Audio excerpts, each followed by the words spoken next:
Praise be to Jesus Christ. My dear brothers and sisters in Christ, on this Sunday we celebrate the feast of the exaltation of the cross. There are two words revealed by the cross of Jesus. One is power, the other one is love. These two words also reveal the world in which we live, and they can help us to read into the history of the world. On one side, we have people who have uncontrolled love for power, while on the other side, we have those who have the unlimited power of love. On the one hand, there are those who love power by all means to the point of putting innocent people and lives at risk and even to death. And there are so many examples in the world of today. We are talking about people who, driven by the power for love, have committed unspeakable things in this world. Talk about slavery, murder, colonization, torture, bullying, among others. The logic that guides the life of these people is the one to dominate, to impose, to possess, to control others. Look at the endless wars we have in the world today. What drives them all?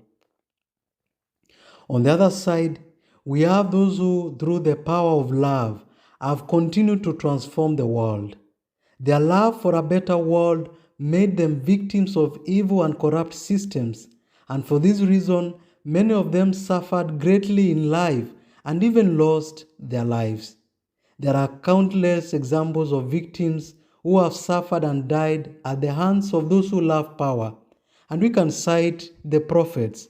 We can talk of John the Baptist, Jesus himself, the numerous martyrs of the church. And for us, we can remember the martyrs of Uganda and even the many political martyrs. My dear brothers and sisters, today, as we celebrate the feast of the exaltation of the cross, we cannot avoid speaking of these two words that continue to influence the lives of all human beings.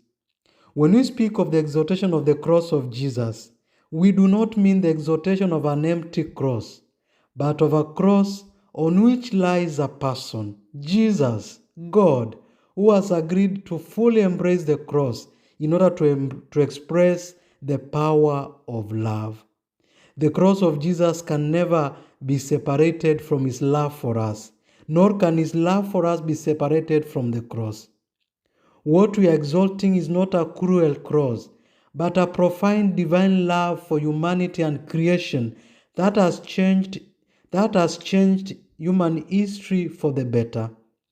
Because of this conviction, we can no longer remain neutral regarding the cross of Jesus. We are either with him or against him.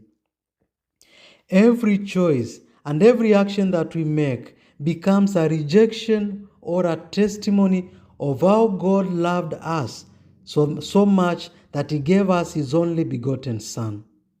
There is no neutrality before the cross of Jesus. We either respond by testifying or we respond by rejecting. What does it take to possess the power of love?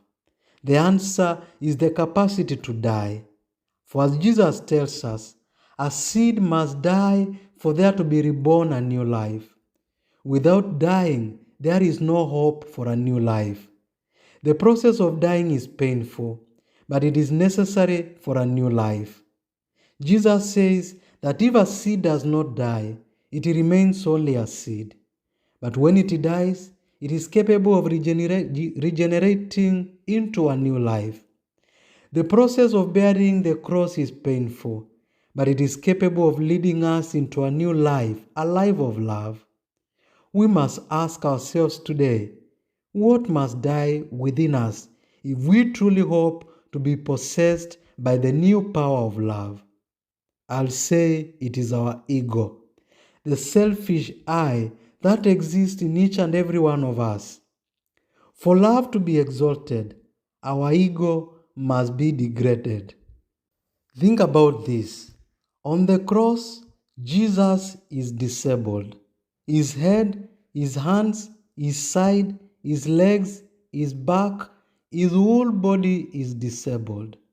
It is only by raising our heads with faith to look at this disabled body of Jesus, that we can see how horrible and ugly the love for power can be. And this is evident in many parts of the world today, where innocent children are being murdered and others are being starved to death. And on the other side, when we look at the disabled body of Jesus with faith, again, we can see how profound and beautiful the power of love is. And this is evident again in so many saints. We can think of Mother Teresa, we can think of Saint Maximilian Kolbe, among others. My dear brothers and sisters, as we venerate the cross, let us make veneration of the cross a daily exercise of our lives, that every moment becomes an opportunity to commit ourselves to the exaltation of the power of love and the degradation of the love of power. That way, we will be announcing to the whole world that the cross of Christ is transformative. And may God bless you.